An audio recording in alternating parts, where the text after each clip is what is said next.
سبيل مريح تنهد يا صاحي كي تستريح. الله من الشيطان الرجيم.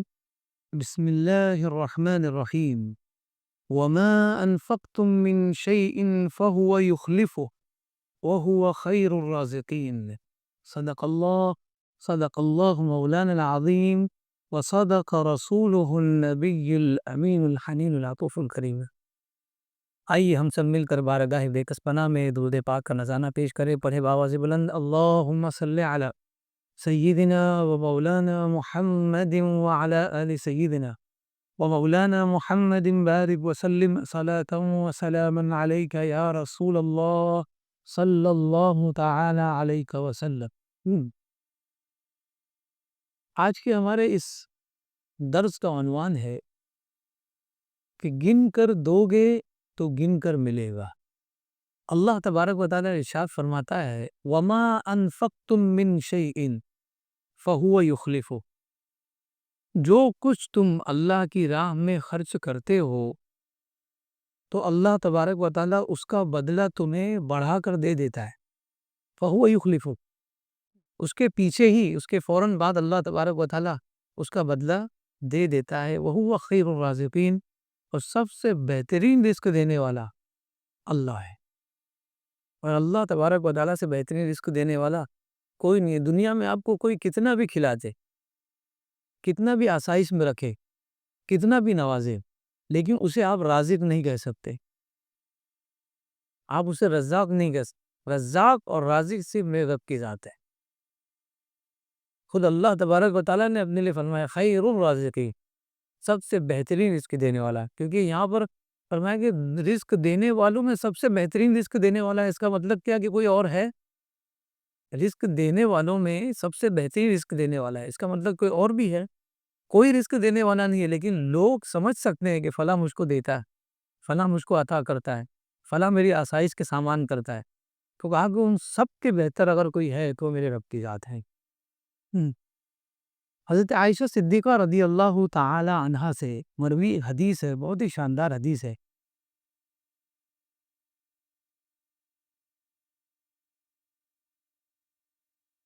آپ فرماتی ہیں کہ ایک سائل ہمارے گھر کے پاس آیا۔ جب وہ سائل آیا تو حضرت عائشہ صدیقہ رضی اللہ تعالی عنہا نے اپنی خادمہ کو حکم دیا کہ گھر میں کچھ ہو تو اس سائل کو دے دو۔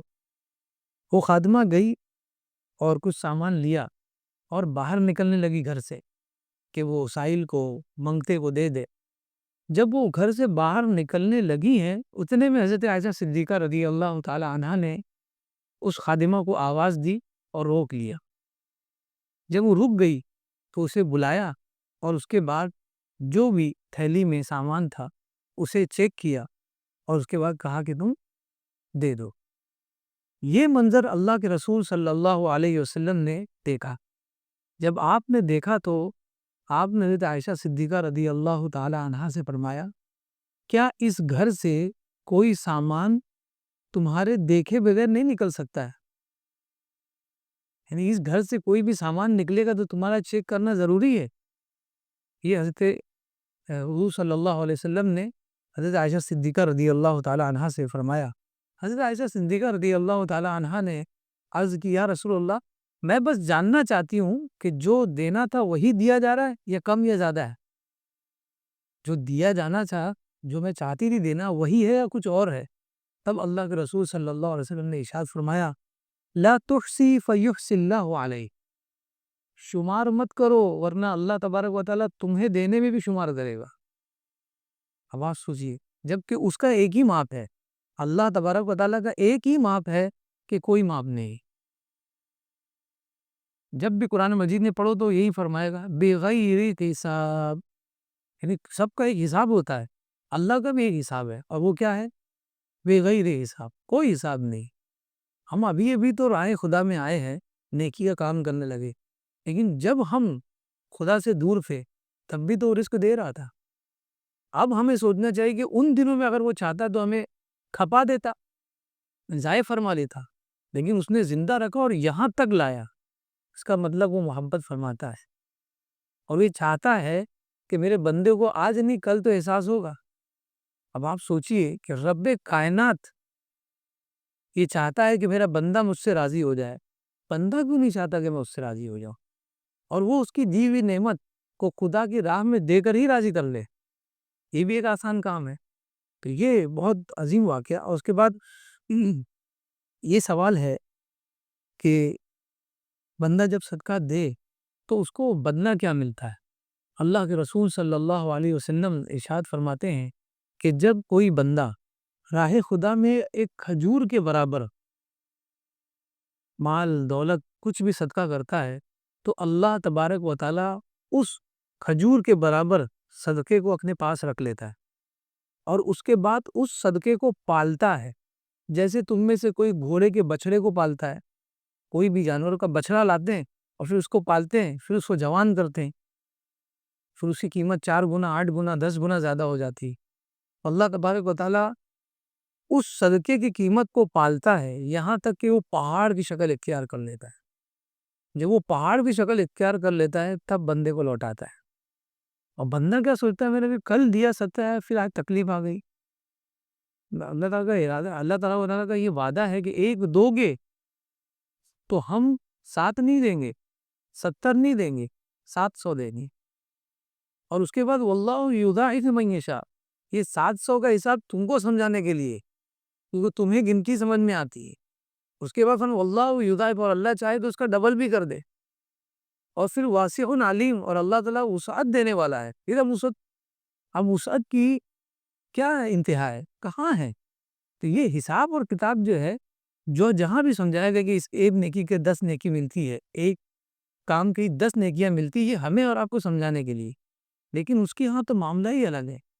میں نے کئی مرتبہ واقعہ سنا ہے، ایک شخص آئے گا جس کو جہنم کا پیغام دے دیا جائے گا کہ اب تمہیں جہنم میں جانا ہے، لیکن ایک نیکی کی بنیاد پر اللہ تبارک و تعالیٰ فرمائے گا اسے جنت ملے گا۔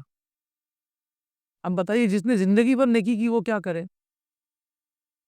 وہ تو سوچے گا اس نے تو کبھی کوئی نیکی نہیں کی، ایک مرتبہ یا حنان یا منان کہا، اللہ تبارک و تعالیٰ نے فرمایا کہ مجھے کہتا تھا لے کے جاؤ، مجھے جو کہتا وہ سب سے زیادہ پیار کرنے والا، سب سے زیادہ احسان کرنے والا، وہ جہنم میں رہے گا، وہ جنت میں جائے گا، صرف ایک بات پر کہ یہ اللہ تبارک و تعالیٰ کا نوازنے کا انداز ہے۔ وہ تو بہانے تلاش کرتا ہے کہ بندہ چاہے تو صحیح تو میں اس کو دوں، لیکن بندہ وہ 2 روپیہ لے کر بیٹھا ہوا ہے، وہ سمجھتا ہے کہ اسی کو بڑھاؤں گا تو میں مالدار ہو جاؤں گا۔ اور اللہ تبارک و تعالیٰ چاہتا ہے وہ 2 روپے میں 2 روپیہ مت دے، ایک دے دے، کیونکہ پورا تو دے نہیں سکتا، تیری پروگرام ہی ایسی ہوئی ہے کہ تو پورا دے نہیں سکتا، سب ابوبکر صدیق تھوڑی نہ ہو سکتے، تو ایک دے، کیونکہ دینا ضروری ہے، جب تو دے گا تبھی تجھے ملے گا۔ یہ قانون قدرت ہے، دل چاہے نہ چاہے لیکن دو، یہ قانون قدرت ہے۔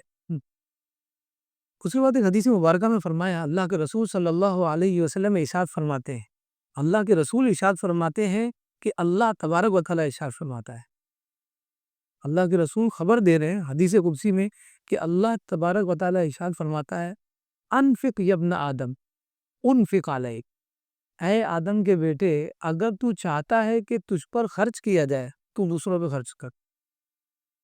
اگر تم چاہتے ہو کہ تمہارے رزق میں برکت ہو، تم اپنا رزق کا منہ دوسروں کے لیے کھول دو، تبھی تمہارے رزق میں برکت ہوگی۔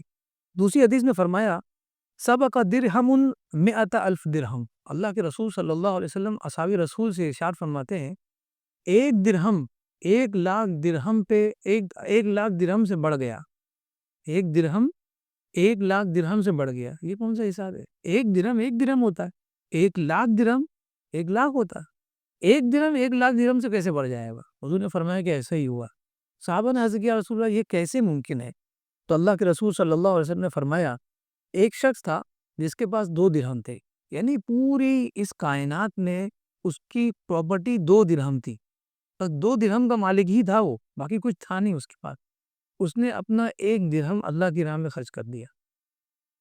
اور ایک شخص تھا جس کے پاس بہت پیسہ تھا، بہت مال و دولت تھی، تو وہ اپنے سارے مال و دولت کے پاس پہنچا اور وہاں سے 1,00,000 درہم لے کے بارگاہ خداوندی میں خرچ کر دیا۔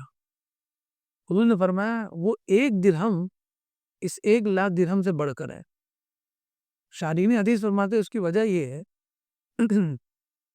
کہ اس نے جو 1,00,000 درہم دیا ہے، جو لگتا ہے کہ بہت زیادہ ہے، اس نے اپنی بہت بڑی کمائی میں سے کچھ دیا ہے، اور اس نے جو 1 درہم دیا ہے اپنی پوری پراپرٹی کا آدھا حصہ دے دیا ہے۔ میں نے کہا تھا نا کہ اللہ کا ترازو الگ ہے، بندے کا ترازو الگ ہے۔ ہمارے یہاں جو 1,00,000 دے گا، سیٹھ صاحب آئیے سیٹ خالی کر دیں گے اس کے لیے، اور جو 1 درہم دے گا یا 1 روپیہ دے گا اس کو کوئی جانتا ہی نہیں۔ تو یہ جو سکہ آپ نے ڈالا ہے اور اس کی جو کھنک پیدا ہوئی ہے، یہ رب تبارک و تعالیٰ اس کو جانتا ہے۔ ہاں، بس یہ ہے کہ شرط یہ ہے کہ آدمی کے دل میں سچائی ہونی چاہیے۔ وہ کمال یہ نہیں ہے کہ اپنے پاس 100 روپیہ ہو تو 1 روپیہ دے دو، کمال یہ ہے کہ 2 روپیہ ہو تو 1 روپیہ نکال دو، یہ کمال کی بات ہے۔ اللہ کا ترازو الگ ہے، وہ یہ نہیں دیکھ رہا کون زیادہ دے رہا ہے، زیادہ دینے والا بھی نیکی پانے والا ہے، لیکن مسئلہ یہاں پر یہ ہے کہ اس نے زیادہ تو دیا ہے لیکن اپنی کمائی کا آدھا نہیں دیا، اور اس نے ایک ہی دیا ہے، اس کے پاس تھا ہی 2، سوچی آدھی پراپرٹی دے دی۔ کیا مطلب اس طرح کا ہم سوچ سکتے ہیں؟ اور ہمارا رب اس باریکی سے دیکھ رہا ہے ہمارے معاملات کو، کتنا عظیم ہمارا رب، اتنی باریکی سے دیکھ رہا ہے، بندے کے دل پہ نگاہ ہے کہ اس کا دل کیا کر رہا ہے، وہ کیسے دینا چاہتا ہے اللہ کی بارگاہ میں۔ ایک حدیث مبارکہ ہے، اللہ کے رسول صلی اللہ علیہ وسلم ارشاد فرماتے ہیں، اب یہ بھی مسئلہ ہے کہ کتنا صدقہ دیا جائے اور کس کو دیا جائے، یعنی دینا ہے تو کتنا دیا جائے۔ اب آپ تو کہہ رہے کہ آدھی پراپرٹی، تو مطلب یہ ہر ایک کے لیے لازم ہے، کتنا دیا ہے؟ تو آدھی پراپرٹی دینا مقصد نہیں ہے یہاں پر، دینا یہ ہے آپ ایک کھجور کے برابر دو، لیکن دل سے دو۔ اور دل سے دینے کا مطلب یہ ہے کہ جو میں دے رہا ہوں، دل سے مطلب یہ دینے کا نہیں کہ یہ کبھی نہیں ملے گا، یہ نیت کر کے دو کہ اللہ مجھے دے گا، یہ نیت اللہ چاہتا ہے، تبھی تو تم دو گے۔ ہم اگر بینک میں اکاؤنٹ کھلواتے ہیں تو یہ نیت ہوتی ہے کہ انٹرسٹ ملے گا، کوئی بھی پالیسی اگر ہم لوگ کرواتے ہیں تو یہ تو نیت ہوتی ہے کہ ملے گا، سب سے بڑی نیت یہ ہوتی ہے کہ ہمیں ریٹرن ملے گا۔ اللہ کی بارگاہ میں جب تم دو تو یہ دماغ رکھو کہ ملے گا، تب تو یہ نیکی کام کی ہے۔ لیکن ہمارا معاملہ یہ ہوتا ہے کہ دیتے ہوئے ہم یہ سوچتے ہیں کہ یار یہ گیا، یہ کیا ہے؟ گیا۔ یہی سب سے خطرناک چیز ہے، ہمیں ایک دم شان سے دینا چاہیے کہ اس کا 700 آنے والا ہے ہمارے حساب سے۔ اللہ کے رسول صلی اللہ علیہ وسلم کے گھر میں بکری ذبح ہوئی، ذبح ہونے کے بعد اس کے ٹکڑے کیے گئے اور سب بانٹا گیا۔ اللہ کے رسول صلی اللہ علیہ وسلم گھر کے باہر گئے، کچھ دیر بعد جب گھر کے اندر آئے تو فرمایا عائشہ سب کو بانٹ دیا گیا۔ حضرت عائشہ صدیقہ رضی اللہ تعالی عنہا نے ارشاد فرمایا، یا رسول اللہ، بکری کا ایک شانہ بچا ہے، باقی سب چلا گئے۔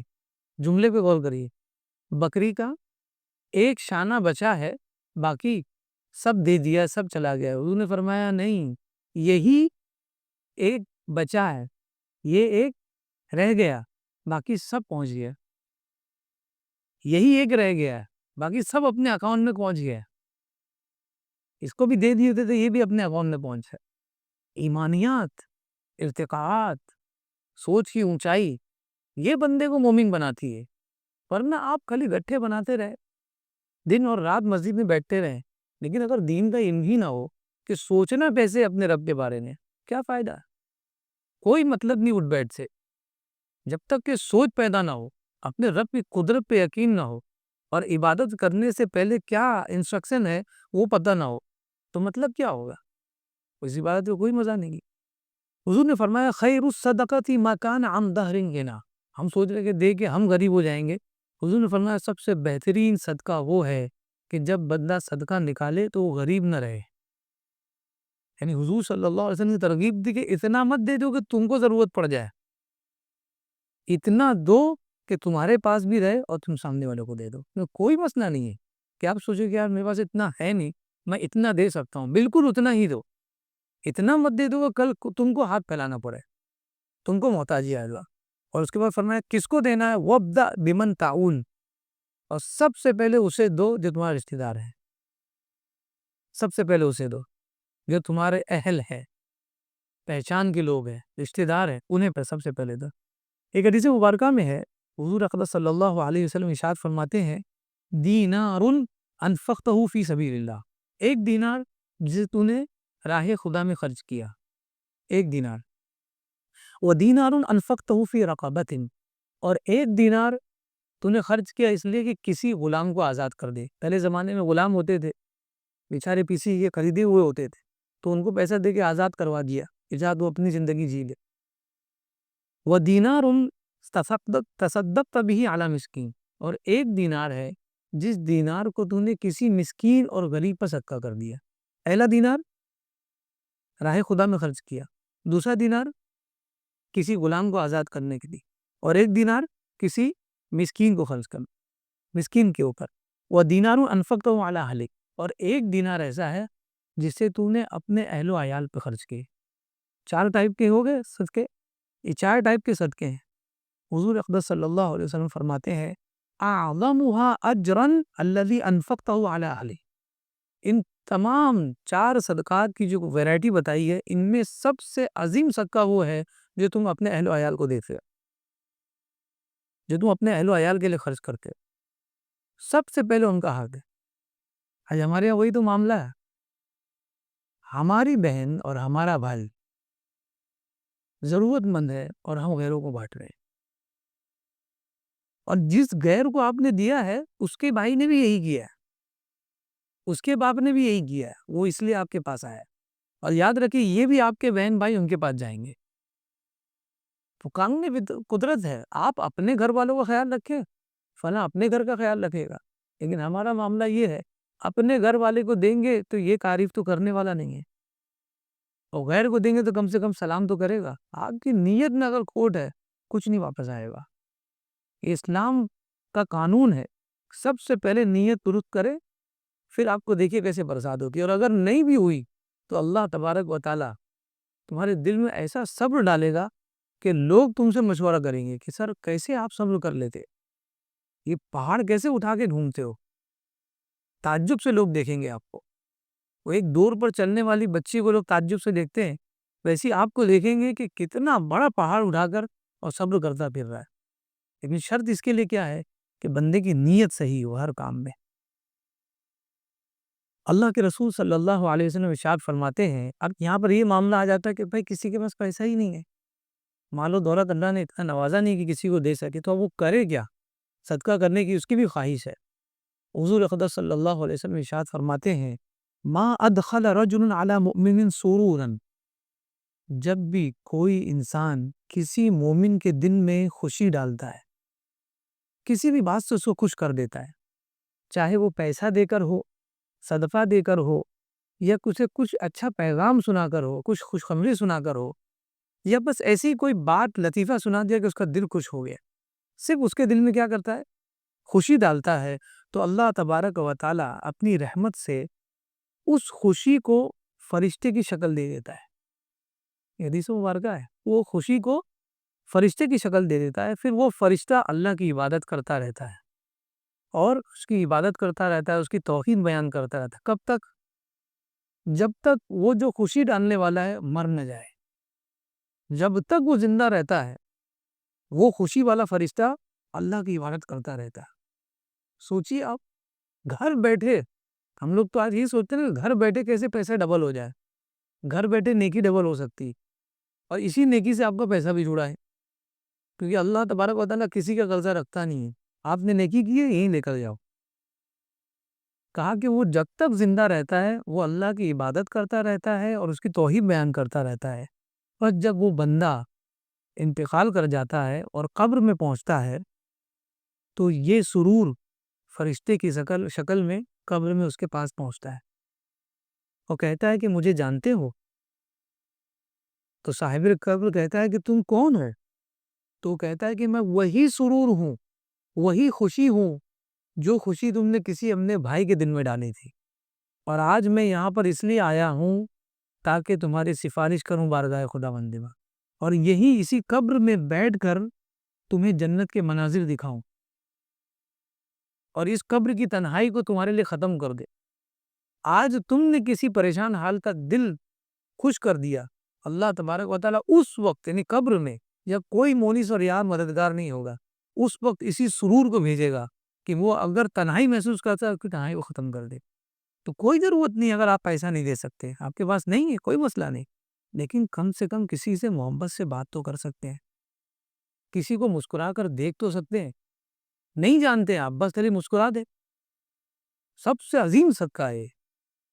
لیکن ہمارا معاملہ تو یہ ہے، باہر سے سب کے لیے مسکرائیں گے، مسجد میں آنے کے بعد سب ٹینشن میں رہتے ہیں، کوئی کسی کو جگہ دینے کے لیے راضی نہیں ہے، کوئی اگر پیچھے سے آگے آنا چاہتا ہے کوئی ہٹنے کے لیے راضی نہیں، کوئی اگر آگے سے پیچھے جانا چاہتا ہے، لوگ تکلیف میں، ارے یار آپ سے جگہ نہیں مانگ رہا ہے، کچھ دیر کے لیے ہٹنا مانگ رہا ہے، آپ سے تو جگہ مانگی گئی، اسکوائر فٹ آپ نے نہیں دیا، حق لے دیا، دوسرے کا نہیں دیا۔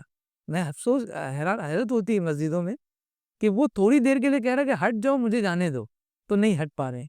یہ اپنے بھائی کو جگہ کہاں سے دیں گے بتائیے؟ دے پائیں گے جبکہ اس کا حق ہے، کیونکہ وہ جگہ ہمیشہ کے لیے دینی ہے، یہاں تھوڑی دیر کے لیے نہیں دے پا رہے ہیں۔ یہ اخلاق ہے یار، کوئی اگر بوڑھا آ جائے ہٹ جاؤ، آپ بیٹھیے انکل، کوئی مسئلہ نہیں، آپ کوئی اور نہیں، میرے باپ ہیں۔ یہ مسجد میں یہ درس ملنا چاہیے ہم لوگوں کو۔ لیکن یہاں جب چھوٹا بچہ آتا ہے، وہ جب یہ معاملات دیکھتا ہے گھبرایا ہوا ہوتا ہے۔ آپ پوچھئے اپنے بچوں سے کر کے، وہ گھبرایا ہوا ہے۔ تو ہم اپنے بچوں کی تو حفاظت کر رہے ہیں، لیکن دوسرے بچوں کے لیے وہ نہیں ہے۔ تو جب بڑے آپس میں اس طرح کے معاملات ان کے ہوں گے تو کیسے پھر ہم آگے بچوں کو درس دے پائیں گے؟ تو یہ ضروری ہے کہ صدقات تو دیں، ساتھ ہی ساتھ اپنے دل کا کچھ حصہ بھی اپنے بھائی کو دے۔ اللہ تبارک و تعالیٰ کی بارگاہ میں دعا ہے کہ سچے دل سے اس کی بارگاہ میں خرچ کرنے کی توفیق عطا فرمائے۔ مولا کریم ہمارے کاروبار میں برکتیں عطا فرما اور ہمیں ہر حال میں جائز اور نیک کاروبار کرنے کی توفیق عطا فرما۔ مولا کریم جو لوگ یہاں حاضر ہیں ان کی تمام تر تکلیفوں کو آسان فرما۔ مولا کریم جو درس بیان ہوا ہے اسے اپنی بارگاہ میں قبول فرما۔ مولا کریم کہنے سننے سے زیادہ اس پر عمل کی توفیق عطا فرما۔